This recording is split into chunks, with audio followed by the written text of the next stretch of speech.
ជំរាបសួរប៉ាម៉ាក់ទាំងអស់គ្នាខ្ញុំអ្នកគ្រូម៉ានីនាយការនៃសាលាអប់រំពិសេសនៃការលូតលាស់ថ្ងៃនេះខ្ញុំមានក្តីរីករាយមែនទែនដោយសារវាជាមេរៀនមួយដែលខ្ញុំសង្ឃឹមថាប៉ាម៉ាក់នឹងអាចយកទៅអនុវត្តហើយដើម្បីជួយកូនឲ្យមានភាពរីកចម្រើនខាងផ្នែកភាសាចឹងថ្ងៃនេះគឺមេរៀននេះខ្ញុំបានរៀនចេញពីដុកទ័រ Dennis មកពីសិង្ហបុរីហើយខ្ញុំគិតថាវាមានសារៈសំខាន់មែនទែនដូច្នេះខ្ញុំសូមលើកយកមេរៀននេះមកបង្ហាញប៉ាម៉ាក់ទាំងអស់គ្នាហើយខ្ញុំសង្ឃឹមថាប៉ាម៉ាក់ទាំងអស់គ្នានឹងយកចិត្តទុកដាក់ក្នុងការសិក្សាពីមេរៀនមួយនេះដើម្បីយើងយកទៅអនុវត្តប្រចាំថ្ងៃជាមួយកូនដើម្បីឲ្យកូនរបស់យើងមានភាពប្រសើរខាងផ្នែកភាសាថ្ងៃនេះមេរៀនដែលខ្ញុំលើកឡើងមកគឺតកតងជាមួយនឹង take ហើយនឹង intravverbal ចឹង take គឺមានន័យថាជាពាក្យមួយដែលកុមារអាចបញ្ចេញដោយខ្លួនឯងដែលគ្មានការជួយគ្មានការធ្វើអេកូហើយនេះគឺជាអ្វីមួយដែលយើងម្នាក់ចង់ឲ្យក្មេងដែលមានបញ្ហា autism គាត់អាចបញ្ចេញពាក្យដោយខ្លួនឯងនោះការបញ្ចេញភាសារបស់គាត់មានប្រសិទ្ធភាពកាន់តែខ្លាំងហើយចំណែក intravverbal គឺជាពាក្យដែលយើងហៅថាការបញ្ចប់ចុងហើយយើងដឹងហើយខ្ញុំបាននិយាយកាលពីលើកមុនថាមេរៀនទាំងអស់នេះគឺនៅក្នុងសៀវភៅ VBT ដែលខ្ញុំបានបង្ហាញលើកមុនចាដូចមិនទៅដែលហៅថា VBT តើ VBT គឺជាអ្វីខ្ញុំបានជម្រាបប៉ាម៉ាក់ទាំងអស់គ្នា VBT គឺជាវិធីសាស្ត្រមួយរបស់ ABA ដែលយើងយកមកអនុវត្តដើម្បីពង្រីកបង្កើនសមត្ថភាពក្នុងការនៅក្នុងការបរៀនភាសាប្រចាំថ្ងៃរបស់កុមារហើយវាក៏បានបង្រៀនគ្រប់ជំនាញទាំងអស់ដែលកុមារយើងកំពុងខ្វះខាតហើយជាពិសេសគឺភាសាហើយនឹងជំនាញនៅក្នុងការប្រស្រ័យទាក់ទងយើងដឹងហើយថានៅក្នុងសៀវភៅនេះមិនត្រឹមតែបង្រៀនឲ្យកុមារថាភាសានោះជាអ្វីទេតែបង្រៀនឲ្យកុមារយល់ថាហេតុអ្វីបានជាគាត់ត្រូវប្រើភាសាបែបហ្នឹងហើយនៅក្នុងនោះផងដែរសៀវភៅនេះក៏បានបញ្ចូលទាំងអស់គ្រប់ទម្រង់នៃការប្រស្រ័យទាក់ទងហើយប៉ាម៉ាក់ទាំងអស់គ្នាដឹងហើយទម្រង់នៃការប្រស្រ័យទាក់ទងគឺមិនមែនតែការនិយាយមួយមុខទេគឺយើងមានការសរសេរយើងមានការប្រើកាយវិការយើងមានប្រើសញ្ញាភាសាហើយបន្ទាប់មកយើងមានការចង្អុលបង្ហាញអីជាដើមនេះគឺជាទម្រង់នៃការប្រស្រ័យទាក់ទងដែលយើងទាំងអស់គ្នាបានដឹងការពីមេរៀនលើកមុនហើយចាចឹងខ្ញុំសូមជជែកគ្នាបន្តិចដើម្បីឲ្យកុមារម្នាក់មានការរីកចម្រើនផ្នែកភាសាឬក៏មានការបញ្ចេញភាសាចេញមកក្រៅប៉ាម៉ាក់ទាំងអស់គ្នាដឹងហើយគឺមានន័យថានៅក្នុងសៀវភៅ VBT ដែលខ្ញុំបានអានវាហើយខ្ញុំបានអនុវត្តវាហើយក៏ខ្ញុំបានបង្រៀនទៅប៉ាម៉ាក់មួយចំនួនគឺយើងតាក់ទងជាមួយនឹងការស្នើសុំអញ្ចឹងការស្នើសុំដែលមានប្រសិទ្ធភាពខ្ពស់គឺមានន័យថាយើងអាចធ្វើជោគជ័យជាមួយកុមារគឺនៅពេលដែលកុមារគាត់មានការឃ្លានខ្លាំងដែលភាសាអង់គ្លេសហៅថា deprivation ហើយនៅក្នុងពេលនេះហើយនៅពេលដែលកុមារមានសក្តីស្រេកឃ្លាននៅលើតម្រូវការរបស់គាត់គឺគាត់ព្យាយាមបញ្ចេញពាក្យចេញមកក្រៅដើម្បីឲ្យអ្នកដទៃយល់ហើយគេបំពេញសក្តីត្រូវការរបស់គាត់ដូច្នេះអ្នកទាំងអស់គ្នានៅក្នុងការបង្រៀន Mending ដែលជោគជ័យបំផុតដែលខ្ញុំបាននិយាយគឺមានន័យថាឪពុកម្ដាយទាំងអស់អត់ត្រូវឲ្យកុមារ free ទេដោយសេរីទេដោយសារបើសិនជាយើងឲ្យយើងយល់ចិត្តកូនយើងខ្លាំងពេកគឺកុមារអត់ចេញភាសាមកទេដូច្នេះនៅពេលដែលកុមារចង់បានអ្វីមួយគឺយើងត្រូវតែឲ្យឱកាសគាត់ក្នុងការបញ្ចេញនឹងឯងអញ្ចឹងគឺនៅពេលហ្នឹងហើយដែលយើងហៅថា Mending ចឹងមានន័យថាបើសិនជា Mending កើតឡើងគឺកុមារអាចមានភាសាបញ្ចេញមកហើយចឹងឧទាហរណ៍ថាកុមារម្នាក់ចង់បាន Coca-Cola ចឹងគាត់ត្រូវកាត់បញ្ចេញពាក្យ Coca ដើម្បីបាន Coca-Cola នឹងញ៉ាំចឹងនៅពេលដែលគាត់ស្រែក Coca-Cola ហ្នឹងគឺគាត់នឹងព្យាយាមបញ្ចេញពាក្យហ្នឹងហើយជាពិសេសនៅពេលដែលយើងព្យាយាមជួយគាត់ឧទាហរណ៍គោគាត់ចេញមកកាអាហ្នឹងក៏យើងត្រូវឲ្យគាត់ដែរអញ្ចឹងនេះគឺជាអ្វីដែលយើងមាននៅក្នុង Mending របស់យើងអញ្ចឹងយើងទាំងអស់គ្នាដឹងហើយមែនគឺមិនមែនគ្រាន់តែជាពាក្យក៏ប៉ុន្តែនៅពេលដែលយើងមានមែនហ្នឹងគឺត្រូវតែមាន motivation នៅក្នុងនឹងការជួយឲ្យមានការលើកទឹកចិត្តនៅក្នុងនឹងដែរហើយតាមធម្មតានៅពេលដែលមានមែនគឺគួរតែមាន desire for something មានន័យថាការជំរុញផ្នែកការដែលយើងមានបំពេញចិត្តទៅលើអ្វីមួយ problem behavior យើងដឹងហើយបញ្ហាអាកប្បកិរិយាគឺតែងតែ bằng đà một bị ca còn quạt hạ từ môi cò sắc đây trời ca còn bằng bàn bằng bình đối với nên đi cứ chiều về mưa đề ca na côn dân còn trẻ mến mình thà côn dân lên miền behavior challenge năng anh nâng cứ chiều về để bà mạ cô cất hào dương cho chơi kia hào dương thứ mấy đầm bể côn dân mình màn chân lực thực chất bà mạ thằng óc ní xong cùng ao là bỏ free từ côn á hào khi diêm thứ mấy ao là cả từ côn trong ca và tránh rồi trong ca để chui qua ao và chọc trong năng anhประชันเชื่อไอ้คือกูแต่มีนยังไม่ได้ทำแมนนั่งกูแต่จีบเอาไว้เดี๋ยวยังเปลี่ยนได้กบมากอดแช่หาวจังก็ตีหอกอดแช่ตักจังยังกูแต่เปลี่ยนแมนของตักการสนาสมตักหนังไอ้หาวขนมกำเรียนคือยังดังหาวในเปเปลี่ยนแมนยังกูแต่เปลี่ยนในขนมเปแต่มวยนั่นคือปรำประมวยหรือก็ปิดใบลางเตอบุญลางเตอคือยังคลายในเปได้กบมากอดแช่ตานั่นคือไอ้ก็ก่อนนั้นใส่ก่อนนั้นคือยังอัดแฉงเตะนี่คือเชื่อไว้เมื่อเดี๋ยวจังไอเมียนเองจังเปเปลี่ยนแมนน้องเปได้ยังเปลี่ยนกูตะบุญแผงหมกเตอจ่านักเปจับดามเปลี่ยนแมนนั่นคือกูแต่เมนิทาเพราะว่ากรบกิจการเดี๋ยวยังเธอจำปูกบม้ากูแต่เชียเปเวเล่ได้กบม้าสบายจัดบางสันเชียมันสบายจัดได้คือกบม้ามันอาจประชันไอ้เรื่องมือก็ยัยไอ้จมูกยังบานเต็มจังมินิทาตามทอมได้แต่ต้องเอาคณิตนั่งไงแพริงคือสำคัญการยังหาถาแพ้มินิทาจิบเอาไว้เมื่อเดี๋ยวยังเธอจมูกกบม้าลองกาได้โยพิซากอดหมอวันได้โอเตียฮอเนี่ยต้องเอาคณิตการดอกตักให้เนี่ยต้องเอาคณิตดีๆค่ะตักจังนี่คือยังหาทา pairing จัง pairing ยังเป็น pairing ជាមួយ object ยังเป็น pairing ជាមួយ action นี่คือเชื่อไว้เมื่อได้ปามาต้องเอาคณิตเธอการเปิดជាមួយโกนนับไปเอากบมาลือเปียกนั่งดอดได้หากบมาอาจไปเจนในไปกรามยมอายในยัยทาในไปได้ยมเปลี่ยนกาลา pairing activity ตัวเตี้ยหอเปียกมวยรถคือมินิทายังรถต่อมายังยัยเปียตีปีรถให้ไปเตียมาเปียตีใบคือรถให้โดยเธอไม่เอาเปียเด็กจงคอยนั่นคือสบายให้แตะเตียงกอดจังนั่นไปแต่ยังเธอแพงมาดองเตี้ยรถก็กอดนั่งช่วยไปจับจงคอยนั่นคือรถนี่คือเชื่อไว้ในประมาทการเปิดจังpairing คือประมาทเปิดจมูกกรบกิจการในประมาทมีในขนมเตียงเอาชิปเซตสำหรับประมาทในเมียนโกในกว่าอัตอนเจงอัตอนไปเจงเพียสานั่นกูแต่เปิดหนักได้นี่คือเชื่อไว้ในงอมอากบมาเพียงเพียสาลางบิงให้ตามทอมนะคือเมนิทาเอาไว้ได้สำคัญคือในต่างประเทศดังนั้นในเปเปลี่ยนกบมาคือยังเธอโหปีกันลึกช่วยดอกกบมาจังยามบ่ายตาเปียกลึกไอเกคือบ่ายจังเปได้กบมายังอัตอนใจไปจังเปียเตคือเมนิทาเปียมาเพียงคือชีสำคัญเหมือนกันให้ยังพี่เยี่ยมเธอไม่เปียมาเพียงก็คือจีเปียกันลึกนึกนองกาđểเอากบมาจังใหญ่ใจเมาจังเนี่ยต่างประเทศเธอดังไอ้คือเชื่อไว้มือใดเนี่ยต่างประเทศเธอกามือทาตาเอาไว้ได้ยังไอ้เธอตัวบานหายเอาไว้ได้ยมจังแบบประมาทต่างประเทศกบมาคือแต่ยืนกบมาเอาที่สมันแมนจะกบมาได้ก็ทลังเตะโดยใช่ไหมขอนาทาตาเปเบลีในการไปเชียร์ตะคูกบาก็ผลิตพิซซ่าในปีนั้นคือยืนอัตวันดังทาตาเวียอย่างไม่คือการเชียร์ระบบปามากขึ้นเชียร์เอาไว้ได้บำเพ็ญแต่เลือเอาไว้ได้กบมาปากขาดโดยใช่ไหมการไปเชียร์พิซซ่าระบบกบมาก็เตะการปังแปะแต่เลือการปามากช่วยกอดโดยยังตับเป็นปงยังไงนิ่ติงเราโหดก่อนอาจมีเพียซามุ้ยกอดอาจไปเจงมาแขกบานจังนี่คือเชื่อไว้ในประมาทเธอกาเมื่อแต่เลยนังจังแมนมินิคาครุกเนียต่างออสเมงกบมาได้มีปัญหาออติซัมต่างออสคือมันมีการใหญ่เจงมาการบานเตะจานจังประมาทดังหาวทานนี่คือเชื่อไว้เมื่อใดสลาเอาภูมิใส่ในการหรือว่าเชี่ยมเพื่อดับเบิลเอาเพียซากบมาตลอดมาเป็นยังอาจจะทางขนมจำนองเมงเชียงใบรอยเนี่ยในขนมสลามันแมนกรุบเมงต่างออาจจะเป็นพิซซ่ามาแต่ตัวใบยังปลาปัจจัยกระเตนี่อย่างหนากระดาวเขาตัวใบยังปลากรุบกระละแต่สาวอย่างหนากระดาวก่อนแต่ยังเนื้อแต่มันออกสังคม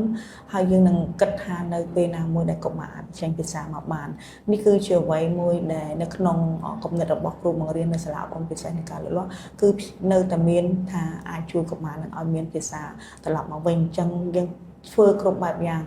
យើងសង្ឃឹមថ្ងៃណាមួយកុមារទាំងអស់នេះនឹងមានភាសានេះគឺជាអ្វីមួយដែលយើងសង្ឃឹមហើយទោះបីជាក្នុងកលៈទេសៈដែលកុមារអត់មានភាសាក៏គ្រូបង្រៀនទាំងអស់នៅសាលានេះព្យាយាមធ្វើម៉េចឲ្យកុមារអាចមានទម្រង់នៃការតំណែងប្រភេទផ្សេងទៀតដូចជាការសរសេរ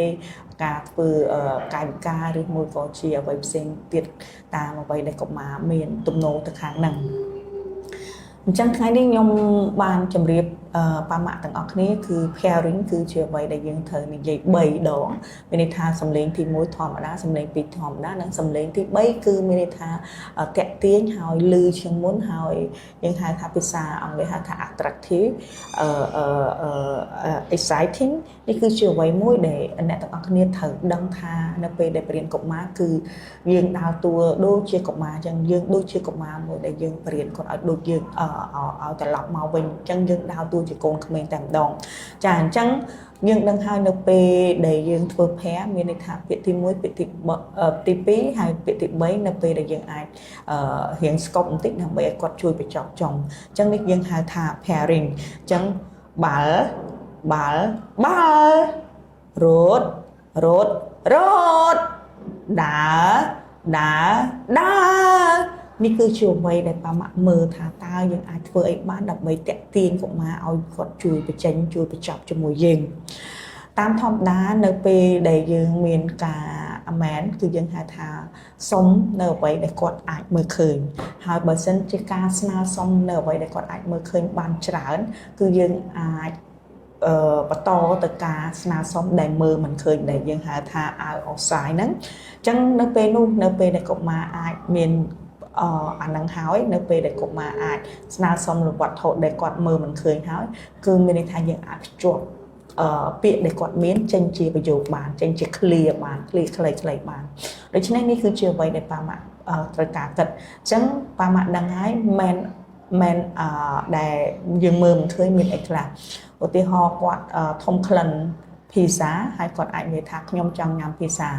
ឬមួយក៏គេនិយាយពាក្យភាសាហើយគាត់អាចនិយាយថាខ្ញុំចង់ញ៉ាំភាសានេះយើងហៅថា man out of sight អញ្ចឹងប៉ាម៉ាក់ត្រូវការមើលថាតើអ្វីដែលយើងគិតថាតើជាការស្នើសុំដែលគាត់មើលមិនឃើញអញ្ចឹងខ្ញុំលើកឧទាហរណ៍ដូចជាគាត់ស្រែកទឹកក៏ប៉ុន្តែគាត់មើលទឹកអត់ឃើញទេក៏ប៉ុន្តែគាត់ដឹងថាទឹកហ្នឹងមាននៅក្នុងទូទឹកកកអញ្ចឹងគាត់អាចនិយាយថាទឹកបាននោះគឺយើងហៅថា man out of sight ដែរអញ្ចឹងប៉ាម៉ាក់មើលថាតើអ្វីដែលកុមារអាចឈានពីមួយចំណុចទៅមួយចំណុចទៀតហើយនេះជាការរីកចម្រើនរបស់កុមារយើងអញ្ចឹងខ្ញុំលើកទឹកចិត្តប៉ាម៉ាក់ទាំងអស់គ្នាកុំអស់សង្ឃឹមហើយយើងចាប់ផ្ដើមចេញពី pairing នេះឯងហើយយើងចាប់ផ្ដើមចេញពី man នេះឯងហើយយើងសង្ឃឹមថាកុមាររបស់យើងនឹងអាចមានភាសាត្រឡប់មកវិញហើយនៅពេលដែលកុមារចេះ man out of sight ហើយគឺជាពេលវេលាដែលយើងអាចបញ្ចប់ចង់បានឧទាហរណ៍ឡានឧទាហរណ៍គាត់ចេះពាក្យឡានយើងអាចឡានសឡានខ្មៅឡានខៀវឡានក្រហមអីឬមួយក៏រថលឿនរថយឺតរត់អីយើងទៅតាមហ្នឹងអញ្ចឹងនេះគឺជាអ្វីដែលប៉ាម៉ាក់ត្រូវការមើលថាតើអ្វីដែលប៉ាម៉ាក់អាចបន្ថែមនៅពេលដែលកុមារចេះពាក្យខ្លះហើយទៅលើនឹងថែមទៀតចានេះគឺជា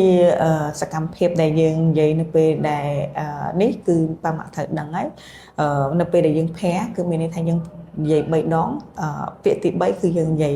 ខ្លាំងហើយតាក់ទាញហើយសំខាន់គឺនៅពេលដែលយើងធ្វើផែច្រើនដងគឺយើងត្រូវចេះឈប់តិចដើម្បីឲ្យកុមារជួយបញ្ចប់ចុងដែរចាអញ្ចឹងតើមែនមានអីខ្លះអញ្ចឹងអ្នកទាំងអស់គ្នាដឹងហើយគឺមែនគឺយើងមែនសម្រាប់វត្ថុមែនសម្រាប់សកម្មភាពហើយមែនសម្រាប់ការចង់អារម្មណ៍ហើយមួយទៀតគឺមែនសួររកព័ត៌មានអញ្ចឹងនេះគឺជាអ្វីមួយដែលអ្នកទាំងអស់គ្នាត្រូវការមើលទាំងអស់នៅលើហ្នឹងថាតើខ្ញុំអាចបរៀនកូនខ្ញុំបានអីខ្លះណាអញ្ចឹងនេះគឺជាមេរៀនដែលខ្ញុំគិតថាវាមានសារៈសំខាន់មែនទែនក្នុងការជួយកូនប៉ាម៉ាក់ឲ្យនេះអញ្ចឹងបើប៉ាម៉ាក់មានសំណួរកន្លែងណាប៉ាម៉ាក់អាចឆាតមកខ្ញុំរីករាយនឹងចាំឆ្លើយសំណួររបស់ប៉ាម៉ាក់ទាំងអស់គ្នា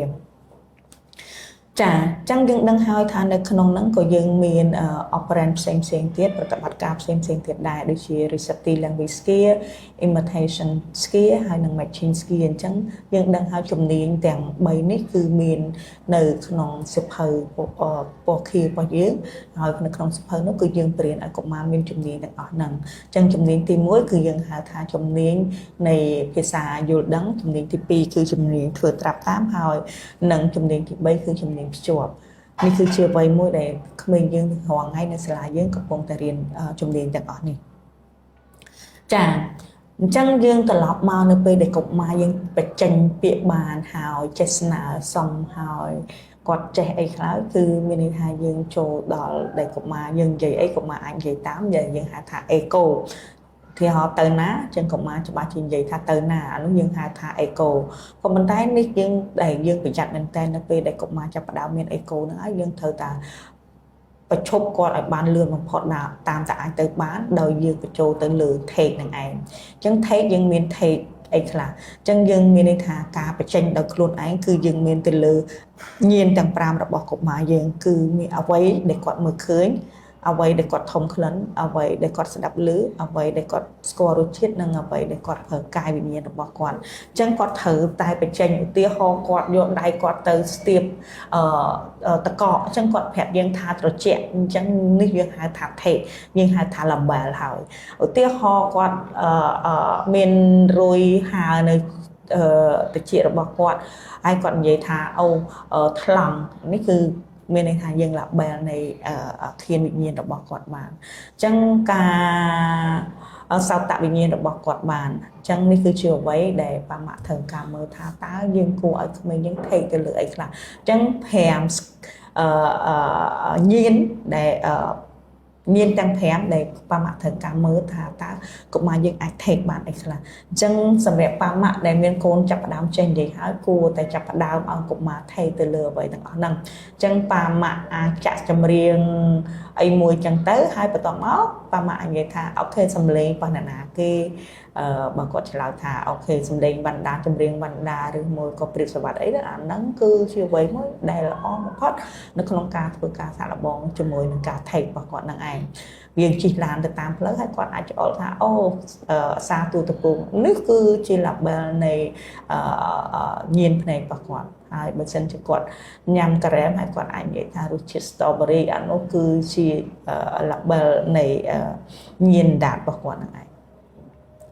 chẳng chẳngនេះគឺជាអ្វីមួយដែលប៉ាម៉ាក់ទាំងអស់គ្នា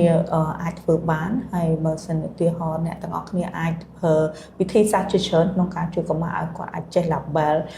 នៅញៀនទាំង5របស់គាត់អញ្ចឹងអាចប៉ាម៉ាក់យកទៅអនុវត្តហើយមើលថាតើប៉ាម៉ាក់អាចធ្វើត្រូវឬមិនត្រូវអាចសួរខ្ញុំបានចាអញ្ចឹងនេះគឺជាញៀនទាំង5ដែលអ្នកទាំងអស់គ្នាត្រូវការធ្វើទៅលើកុមារទី1តកតងជាមួយចក្ខុវិញ្ញាណគឺមានន័យថាគាត់អាចប្រាប់គ្រប់វត្ថុដែលមានដែលយើងប្រើប្រាស់ជារៀងរាល់ថ្ងៃហើយសង្ហារឹមយានជំនិះសត្វ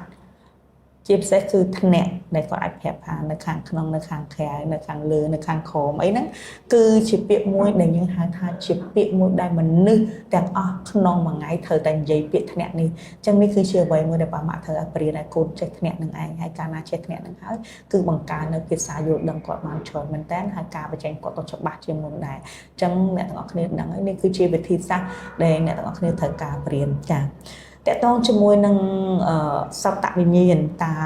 កុមារយើងត្រូវចេះអីខ្លះអញ្ចឹងមានន័យថាជាសំឡេងសត្វជាសំឡេងយានជំនិះជាសំឡេងអាកាសធាតុឬក៏ជាសំឡេងសម្ភារៈអេឡិចត្រូនិកចឹងយើងដឹងហើយតើនៅពេលដែលទូរស័ព្ទរោតើគាត់អាចប្រាប់យើងថាម៉ាក់ទូរស័ព្ទរោអញ្ចឹងមានន័យថាគាត់អាច take នៅអ្វីដែលគាត់បានឮអូខេគាត់ឮសំឡេងផ្គរលាត់គាត់អាចនិយាយថាអូម៉ាក់ផ្គរលាត់ខ្ញុំខ្លាចឬមកអីនេះគឺជាអ្វីដែលនេះឧទាហរណ៍ថាមានឡានទឹកហើយគាត់អាចនិយាយថាអូខេឡានទឹកមកម៉ាក់ឡានទឹកឬក៏គាត់អាចនិយាយថាឡានពេទ្យឬមកអីទៅតាមរបបតិចដែលគាត់ស្ដាប់ឮនោះគឺជាយើងហៅថា take តាមអ្វីដែលគាត់អាចស្ដាប់ឮនឹងឯងតកតងជាមួយនឹងក្លិនអញ្ចឹងយើងអាចដឹងហើយគឺមនុស្សយើងក្នុងមួយថ្ងៃប្រើចំមកសម្រាប់ធ្វើអីខ្លះគឺយើងអាចមានក្លិនគ្រប់បែបយ៉ាងដែលយើងអាចចឹងអ្នកទាំងអស់គ្នាត្រូវការបរៀនក្លិននឹងដែរទៅដល់កុមារយើងហើយមើលថាគាត់អាច take បានអត់ឧទាហរណ៍យើងឲ្យផ្កាម្លិះទៅគាត់ហាត់តែគាត់អាចប្រាប់ថានៅផ្កាម្លិះបានទេយើងឲ្យផ្លែប៉ោមទៅគាត់ហាត់គាត់អាចនិយាយថាផ្លែប៉ោមបានទេនេះគឺជាអ្វីដែលអ្នកម៉ាក់ទាំងអស់គ្នាចង់សាកល្បងគឺយើងអាចលេងរបៀប peekaboo មានន័យថារបៀបយើងបិទភ្នែកហើយយើងឲ្យគាត់សាកល្បងទាយទៅលើចំហរបស់គាត់ថាគាត់អាចធំក្លិនអីខ្លះអញ្ចឹងយើងមានបាយខ្លោច bà cái miền ấy là đây nè tặngគ្នានឹងមានក្លិន pizza មានក្លិន strawberry មានក្លិន chocolate មានក្លិនអីនេះគឺជាអ្វីមួយដែលប៉ាម៉ាក់អាចជួយគាត់ក្នុងការធ្វើអាហ្នឹងបានហើយតកតងជាមួយមួយទៀតគឺអ្នកទាំងអស់គ្នាដឹងហើយនៅក្នុងផ្ទះដែលយើងអាចជោគជ័យគឺយើងធ្វើអាហ្នឹងបានដោយសារយើងធ្វើម្ហូបយើងធ្វើអីយើងមានឧបករណ៍ជាច្រើននៅផ្ទះបាយដែលយើងអាចឲ្យកុមារមានក្លិនប្រហុកមានក្លិនផ្អកមានអីឲ្យគាត់ហាត់ឲ្យគាត់ដឹងអាហ្នឹងហើយគាត់អាចនិយាយនៅពេលក្រោយបានចឹងតកតងជាមួយ test តកតងជាមួយនឹងជីវហាវិញ្ញាណគឺយើងដឹងហើយគឺតកតងជាមួយនឹងរសជាតិទាំងអស់ដែលគាត់អាចភ្លក់បើសិនជាគាត់ភ្លក់ហើយគាត់ដឹងថាអានឹងជាអីនោះគឺជាអ្វីមួយដែលយើងឃើញថាវាល្អប្រសើរអ្នកទាំងអស់គ្នាដឹងហើយមាននៅលើបណ្ដាញសង្គមជាច្រើនឥឡូវដែលគេបង្ហាញអំពី challenge ផ្សេងរវាងគ្នានឹងគ្នាគឺគេដាក់អាហ្នឹងហើយឲ្យកុមារទាយមានន័យថាគាត់បើទៅហ្នឹងតែគាត់ដឹងថាអាហ្នឹងរសជាតិអីហ្នឹងអញ្ចឹងប៉ាម៉ាអាចសាកល្បងលេងហ្គេមសាមញ្ញជាមួយនឹងក្រុមគ្រួសារជាមួយកូនប្អូនកូនបងរបស់គាត់ហ្នឹងដើម្បីឲ្យគាត់រៀនពីអស់ហ្នឹងដែរតកតងជាមួយនឹងកាយវិញ្ញាណគឺអ្នកទាំងអស់គ្នាដឹងអីគឺឲ្យគាត់ដឹងក្តៅដឹងត្រជាក់ដឹងទុនដឹងជ្រើមដឹងក្រៀតដឹងអីហ្នឹងគឺជាអ្វីមួយដែលប៉ាម៉ាក់ត្រូវការមើលអញ្ចឹងនេះគឺជាអ្វីដែលខ្ញុំចង់បង្ហាញប៉ាម៉ាក់ថាតកតងជាមួយនឹង man មួយ pairing ហើយជាមួយនឹង take នេះគឺជាអ្វីមួយដែលល្អបំផុតនៅក្នុងការឲ្យកុមារអាចមានភាសាមួយដ៏ត្រឹមត្រូវនៅពេលក្រោយដែលយើងឈានទៅដល់ដែលយើងហៅថា speak មានន័យថាការនិយាយចេញមកបានអញ្ចឹងខ្ញុំសង្ឃឹមប៉ាម៉ាក់អាចយកអានេះទៅបរៀនកូនហើយបន្ថែមជំនាញឲ្យគាត់កាន់តែច្បាស់ទៅលើភាសារបស់គាត់ចា៎អញ្ចឹងគេបាននិយាយបន្តទៀតថា take should generate and happen in the natural environment spontaneously ខ្ញុំចង់និយាយមិនសិនតែលើអាហ្នឹងដដែលមានន័យថាអ្វីដែលជោគជ័យបំផុតទៅលើការបង្រៀន take ហ្នឹងគឺជាយើងហៅថា natural flow លំហូរនៃធម្មជាតិគឺយើងបរៀនបែបធម្មជាតិទៅកាន់គាត់អញ្ចឹងបើយើងចង់ឲ្យគាត់ស្គាល់ pizza ហើយមានន័យថាយើងត្រូវការឲ្យគាត់មើលឃើញ pizza ញ៉ាំ pizza មើលអីបើយើងចង់ឲ្យគាត់ស្គាល់ក្លិនស្មៅយើងយកគាត់ទៅហាត់ស្មៅទៅយើងគាត់អាចប្រាប់ថាអូអានេះក្លិនស្មៅអញ្ចឹង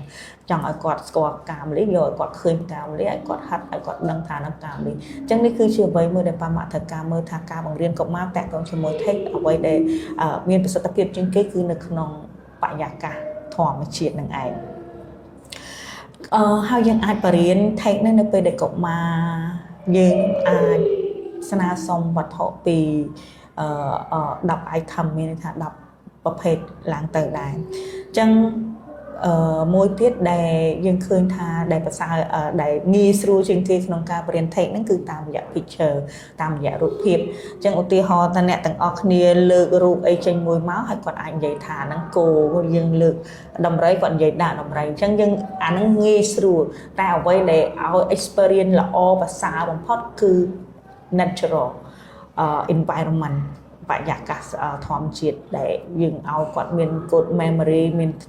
experience មានអីអាហ្នឹងនៅហ្នឹងអញ្ចឹងភាគច្រើននៅសាលាយើងបើសិនជាយើងចង់បរៀនអីមួយគឺយើងយកគាត់ទៅក្រានបាយតាក់ទងជាមួយនឹងការភ្លក់រសជាតិតាក់ទងការថុំក្លិនយើងមានបរៀនឲ្យគេគ្រឿងទេសគ្រឿងអីហ្នឹងយើងយកគាត់ទៅក្រានបាយអញ្ចឹងអានេះគឺជាអ្វីមួយដែលជោគជ័យដែរចា៎ចា៎នេះគឺជា website ដែលអ្នកទាំងអស់គ្នាអាចចូលហើយ